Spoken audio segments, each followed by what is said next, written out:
अगर आप CBSE 10th grader हैं और आपको smart revision, not just like normal revision, smart revision के लिए कुछ चाहिए, then I'll suggest you Educard's Prayas book. Yes, I think it can come into your use if you know the features of it. So let me tell you.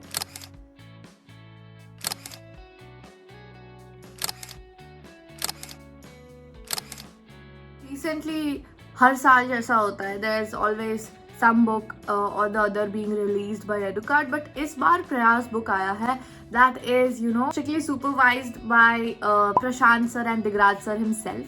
And बहुत लोगों ने पूछा मेरे से कि दिव्यांशी वो बुक लेनी चाहिए नहीं लेनी चाहिए, because many people were concern कि अब तो 21 दिन बचे भी नहीं, सो इज इट यूजफुल, क्या अभी भी हम उसका कुछ यूटिलाइज कर सकते हैं. So guys here are all your answers that you are looking for.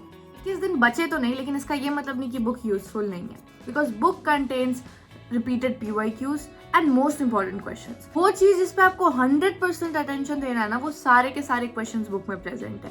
मैंने तो लास्ट ईयर 10th दिया है, तो जब मैं इसका ओवरव्यू देख रही थी तो मेरे को ये चीज समझ आ गया कि क्वेश्चंस बस इंपॉर्टेंट वाले ही हैं, ताकि आपका टाइम कहीं वेस्ट ना हो.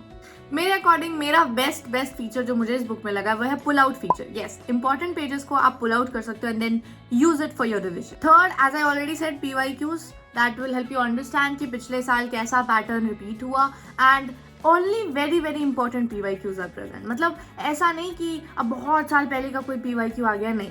The PYQs which are relevant are only present there. क्योंकि बहुत लोग बोलते हैं ना कौन से PYQs करें कौन से नहीं करें. So I think that's the best thing. So my recommendation to you would be to use this book very properly during your gap days. Yes, gap day में आपको बहुत ज़्यादा हेल्प मिलेगी, क्योंकि होता है ना NCERT से हम important points, important questions mark करके रखते हैं स्टार्टिंग ऑफ द ईयर से, बट अब आपके पास उतना टाइम है नहीं. So this book will provide you that feature कि आपके पास सारे इंपॉर्टेंट क्वेश्चंस एक जगह हैं. So use them wisely. Then timed practice approach. Yes, time practice approach आपको ये भी देगा ना, एक ओवरव्यू देगा कि आपको कैसे चैप्टर को आगे बढ़ाना है. And since now 21 days are not present, you will also have to be a little bit flexible with the schedule. आपको अपने अकॉर्डिंग कंप्लीट करना होगा कि अगर आज मेरा गोल है कि मैं इंग्लिश की तरफ ज़्यादा फोकस रहूँ, तो आप इंग्लिश का सारा सेगमेंट अपने हिसाब से कंप्लीट करो. Guys, the book is so well structured as you saw कि I can assure you कि भाई 70 to 80% पेपर तो यहीं से आ जाएगा, अगर आपने अच्छे से सब कुछ प्रैक्टिस किया, clear all your doubts, all your concepts while checking your self. जैसे आपका कोई क्वेश्चन गलत हो रहा है और आपने चेक किया और आपको समझ आ रहा है कि आपने बहुत अलग तरीके से अप्रोच किया था और सोल्यूशन अलग है, then that means you need to improve your that area a bit. And also the solutions are very crisp to the point. ज़्यादा घुमाया फिरा नहीं है, जैसे आपको एग्जाम में लिखना है बिल्कुल वैसे ही स्ट्रक्चर्ड है. And you just have to analyse it and then implement it in your own words. So अगर आपको एक स्ट्रक्चर्ड प्रैक्टिस एंड रिविजन चाहिए, then you can consider this book. The link will be in the description. Now let's move to the segment 2. यार देखो, board exam में knowledge के साथ साथ प्रेजेंटेशन काफ़ी इंपॉर्टेंट होती है, and you can not go otherwise. क्योंकि मैंने देखा है यार, बहुत लोग बड़े टॉपर्स होते हैं, लाइक जब लेट्स टॉक अबाउट 12th के boards for a second. 12th में क्या होता है ना, बहुत सारे लोग कॉम्पिटिटिव एग्जाम की तैयारी करते हैं और बोर्ड में उनके नंबर इतने कम आ जाते हैं, और फिर वो कॉम्पिटिटिव एग्जाम के मॉक टेस्ट में बहुत अच्छा स्कोर कर रहे होते हैं, बट बोर्ड में कम नंबर आ जाते हैं. क्यों? क्योंकि लोग अपनी प्रेजेंटेशन को ही भूल जाते हैं. In board exam, even if you don't know the answer, you can score. That's the thing. And वो आपको presentation ही से समझ आएगा. Let's start with my favorite subject. Pun intended. Mathematics. देखो, mathematics का मतलब steps. Yes, that's the other name for maths. कि अगर आप mathematics पढ़ रहे हो ना, तो आपको steps आना बहुत ज़रूरी है. मेरा क्या मतलब है कि बस आंसर निकल जाना, रफ में कुछ कर दिया और फिर आंसर आ गया, उससे कुछ नहीं होने वाला. आपको अपना आंसर स्टेप्स में दिखाना बोर्ड के एग्जामिनर को भी आना चाहिए, ठीक है? तो वो कैसे करें?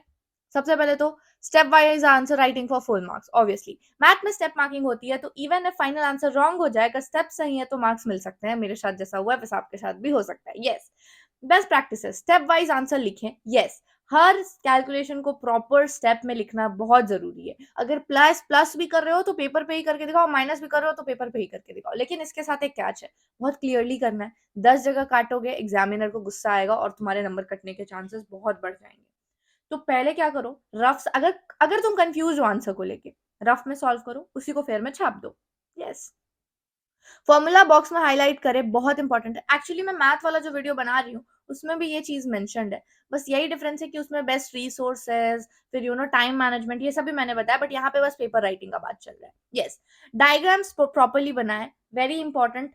लोगों को लगता है कि बस बायोलॉजी में डायग्राम जरूरी है, बट मेरे हिसाब से बायोलॉजी से ज्यादा तो मैथ में जरूरी है, क्योंकि आजकल रिसेंट ट्रेंड्स में देखा गया है कि बायो में आपको डायग्राम बनाने बोला नहीं जाता, आप बना रहे हो बहुत अच्छा, जनरली आपको आ जाता है डायग्राम, उसको आपको लेबल करना होता है या फिर उसके बारे में फंक्शंस बताने होते हैं, बट मैथ में even if it's not asked you have to make it. Like जब आप कोऑर्डिनेट ज्योमेट्री पढ़ रहे हो, उस जगह पे आपको ये माइंड में रखना है कि अगर आप डायग्राम बनाओगे ना, एक तो आपका एक्यूरेसी इंप्रूव होगा, दूसरा एग्जामिनर को लगेगा कि हाँ आप बड़े कॉन्सेप्चुअल पर्सन हो और आपको एप्लीकेशन काफी अच्छे से आ रही है। तो कोऑर्डिनेट ज्योमेट्री या नॉर्मल ज्योमेट्री, ट्राइंगल से भी क्वेश्चन है तो ट्राइंगल बना लो, ज्यादा स्मार्ट मत बनो, नहीं तो नंबर कट सकता है। यस, देन वी हैव कि फाइनल आंसर बॉक्स में लिखना बहुत जरूरी है। यस, जहां भी फॉर्मूला अप्लाई हो रहा है वहां तो आपको अंडरलाइन या बॉक्स में लिखना ही है, लेकिन फाइनल आंसर्स, जैसे मान लो यहाँ पे आंसर तुम्हारा आ गया 2, तो 2 को तुम ऐसे बॉक्स में बना के लिख दो। ठीक है, इससे क्या होता है ना, जब एग्जामिनर तुम्हारा पेपर देखेगा, सीधा उसका ध्यान फॉर्मूलाज पे जाएगा और आंसर पे जाएगा, तो उसके माइंड में पहला इंप्रेशन बन गया कि तुम्हारे आंसर तो सही निकाला, अब तुम्हारा स्टेप देखेगा वो। हाँ यार, यूनिट्स मेंशन करना कभी मत भूलना। मैंने यहाँ पे फिजिक्स क्यों लिखा है उसको भी समझते हैं। देखो, जनरली क्या होता है ना, जब हम कुछ ऐसा पढ़ते हैं जो कि लगता है भाई ये क्या लिख दिया, तो वो चीज हमारे माइंड में घुस जाता है कि दिव्यांशी ने यहाँ पे गलती किया था। वही मैं तुम्हें बता रही हूँ कि ये मैथ के सेक्शन में मैंने फिजिक्स को घुसाया, तो सोचो कि जब तुम सेंटीमीटर की जगह मीटर लिख के आओगे तो एग्जामिनर के ऊपर क्या गुजरेगा। वही बात है, फिजिक्स में तो लिखना जरूरी ही है, फिजिक्स में यूनिट लिखना जरूरी है, बट इसका ये मतलब नहीं कि मैथ में तुम आंसर 2 लिख दो और सेंटीमीटर लिखना भूल जाओ। वो सेंटीमीटर बहुत बड़ा डिफरेंस बनाता है, समझे? तो वो सब सही से करना है। Then rough work clearly side में रखें। यस, पीछे आगे पीछे वो रफ वर्क के झंझट में मत पड़ो। ठीक है, एक पीछे का पेज भी तुम रफ के लिए यूज कर सकते हो अगर तुमको उस जगह पे कमी पड़ रहा है, या फिर तुम्हें लग रहा है कि यार एक बार फ्रेश में हमको करके देखना है, समझ आ रहा है। लेकिन ट्राई करो कि साइड में रफ वर्क करते रहो, ताकि अगर तुम्हें कोई भगवान का दिया हुआ एग्जामिनर मिल जाए और तुम्हारे मेन स्टेप में गलती हो और तुमने रफ में सही आंसर निकाल दिया हो, तो तुम्हें नंबर मिल सकता है। This is something can happen conditionally, हमेशा एक्सपेक्ट मत करना, बट हाँ हो सकता है कि find the value of x is equals to 2x, कुछ भी मैंने रैंडम सा ले लिया, ये तो क्लास 3-4 जैसा है, बट हाँ अभी उतना कौन सा क्वेश्चन उठा के ला दी, तो यही लिया है मैंने। तो देखो, ये है। उसके बाद तुम्हें सबसे पहले तो लिखना है कि गिवन क्या है, क्वेश्चन को पहले गिवन उतार दो जो जो लिखा है क्वेश्चन। उसके बाद अगर तुम्हें सब्सट्रैक्ट करना है, तुम 5 को उधर भेजोगे, सब्सट्रैक्ट करोगे ऑब्वियसली, तो उसके लिए तुम लिखो, ठीक है, कि ट्रांसपोजिंग 5 या फिर सब्सट्रैक्टिंग 5 फ्रॉम बोथ साइड, दोनों में से जो भी लिखना है, and then dividing by 2। Science concept clarity and presentation matters a lot. ऐसा क्यों बोल रही हूँ, क्योंकि देखो साइंस में theory plus numericals plus diagrams तीनों का रोल होता है। Answer crisp answer crisp, logical और वेल स्ट्रक्चर्ड होना चाहिए। यस, थ्योरी तो इंपॉर्टेंट है ही, कि एस्टेरिफिकेशन रिएक्शन, चलो तुमको आता है क्या है, लेकिन क्या तुम्हें उसका रिएक्शन लिखने भी आता है? क्या तुम्हें उसके मतलब एस्टेरिफिकेशन का क्या यूजेस है, क्या मतलब एप्लीकेशन है, वो तुम्हें आ रहा है? समझ रहे हो? वैसे ही अगर मान लो एस्टेरिफिकेशन के साथ कोई डायग्राम दिया हुआ एक्टिविटी में, क्या वो भी तुम्हें बनाना आ रहा है? तो एवरीथिंग इज इंपॉर्टेंट। जैसे कि कोई भी साइंटिफिक टर्म है, मान लो फोटोसिंथेसिस, ऑस्मोसिस या फिर कुछ भी, तो तुम्हें उसको माइंड में रखना काफी जरूरी है। पता चले तुमसे ऑस्मोसिस पूछे और तुम पूरे आंसर में कहीं ऑस्मोसिस मेंशन ही नहीं करो, बस ऑस्मोसिस का प्रोसेस एक्सप्लेन कर दो, तो तुम्हारे नंबर कटने ही है। डायग्राम एंड लेबलिंग कंपलसरी है। यस, इक्वेशन बेस्ड क्वेश्चन में प्रॉपर स्टेप्स लिखना बहुत जरूरी है। यस, जो है बैलेंस रिएक्शन लिख के आओ, बहुत ज्यादा जरूरी है। पॉइंट्स में लिखना, लंबी पैराग्राफ राइटिंग अवॉइड करें। यस, ये एग्जामिनर के लिए चेकिंग इजी बनाता है। लोग बोलते हैं भाई पॉइंट में क्यों लिखे, क्योंकि उस पॉइंट लिखने से लंबा नहीं लगता दिव्यांश, आंसर पैराग्राफ में एकदम लंबा चौड़ा लगता है। लेकिन तुम ये भी तो सोचो कि एग्जामिनर को एक एक लाइन पढ़ना पड़ता है। पॉइंट देखे चेक, देखा चेक, चेक चेक।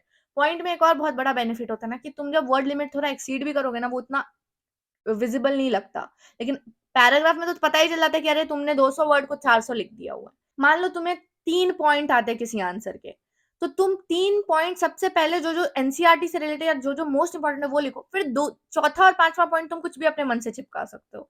मैंने संस्कृत का एक एग्जांपल मैं तुम्हें देती हूँ, मैंने ऐसे ही किया था, जब मुझे अनुवाद में एक अनुवाद नहीं आता था ना, तो मैंने वो सबसे लास्ट में नंबरिंग किया उस अनुवाद का।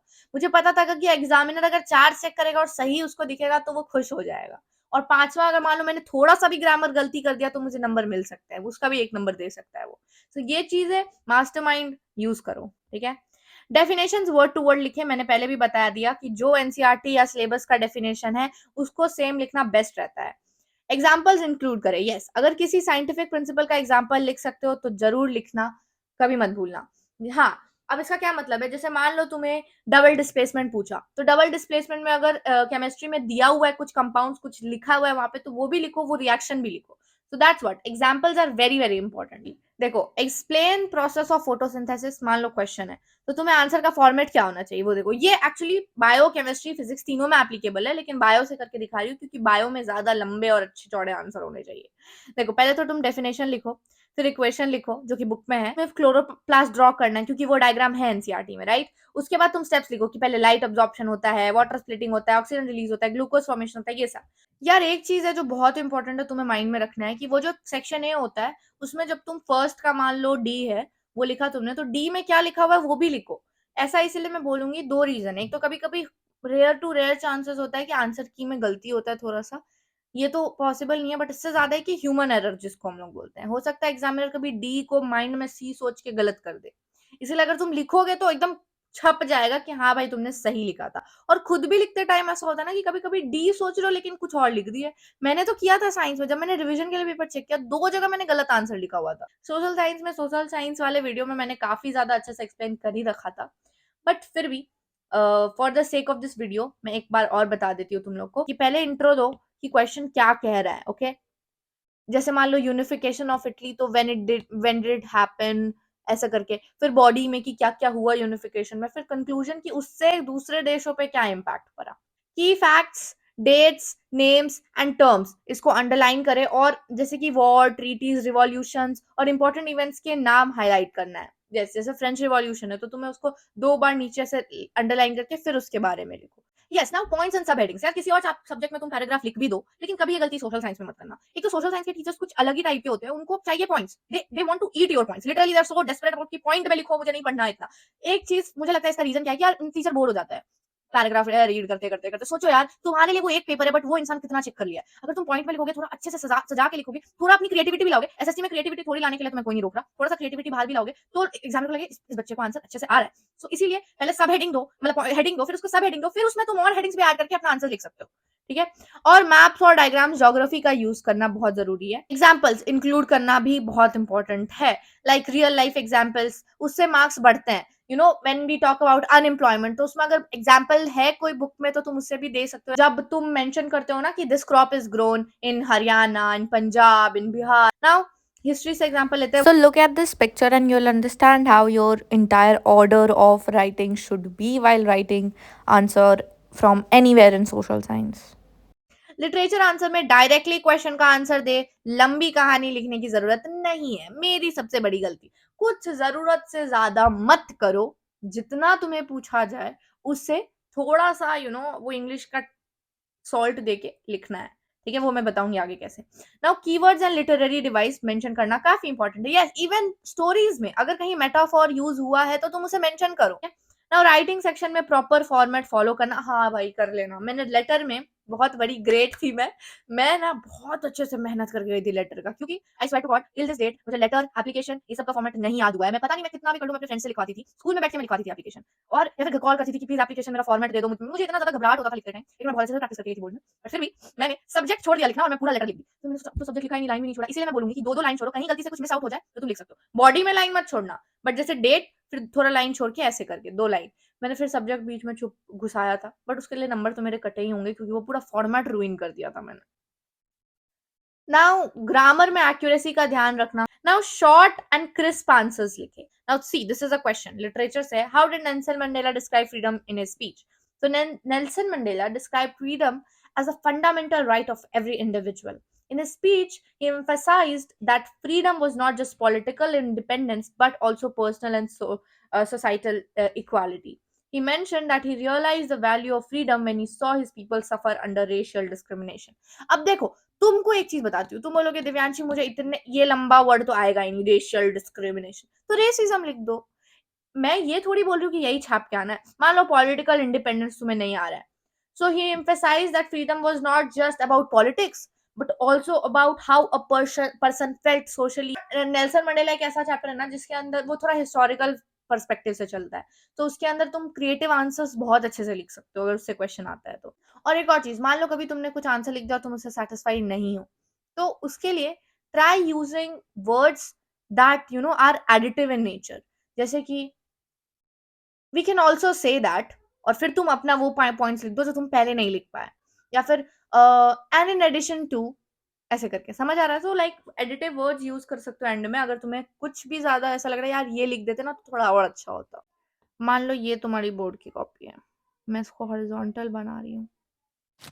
यस, यहाँ पे तुम्हारा ऑटोमेटिक वाला मार्जिन, ऑटोमेटिक क्या बोल रही हूँ, मतलब बना बनाया मार्जिन रहता है। यहाँ तुम एक और मार्जिन खुद से पेंसिल से बना दो जो रीडिंग टाइम मिलता है उसमें, ठीक है? हाँ, जनरली मैथ में ये रफ के लिए यूज हो सकता है, और बाकी सब सब्जेक्ट में बस थोड़ी खूबसूरती के लिए। मान लो तुम यहाँ पे लिखते हो सेक्शन ए, ठीक है? फिर फिर वहां यहाँ से लिखना चालू करो, क्वेश्चन वन, ये ए में क्या लिखा हुआ है, रेड, तो रेड ऐसा, ये मैंने पहले तुम्हें बताया था। क्वेश्चन 22, ठीक है? अब यहाँ पे तुमने लिखा सोल्यूशन, और तुमने यहाँ से यहाँ लिखा लिखा लिखा लिखा लिखा, यहाँ तक तुम्हारा आंसर आया है, ठीक है? तो अब तुमको यहाँ तक आंसर आया, तो what you have to do is use your pencil, और पेंसिल से एक ऐसा लाइन बनाओ, ठीक है? फिर एक ऐसा लाइन बनाओ,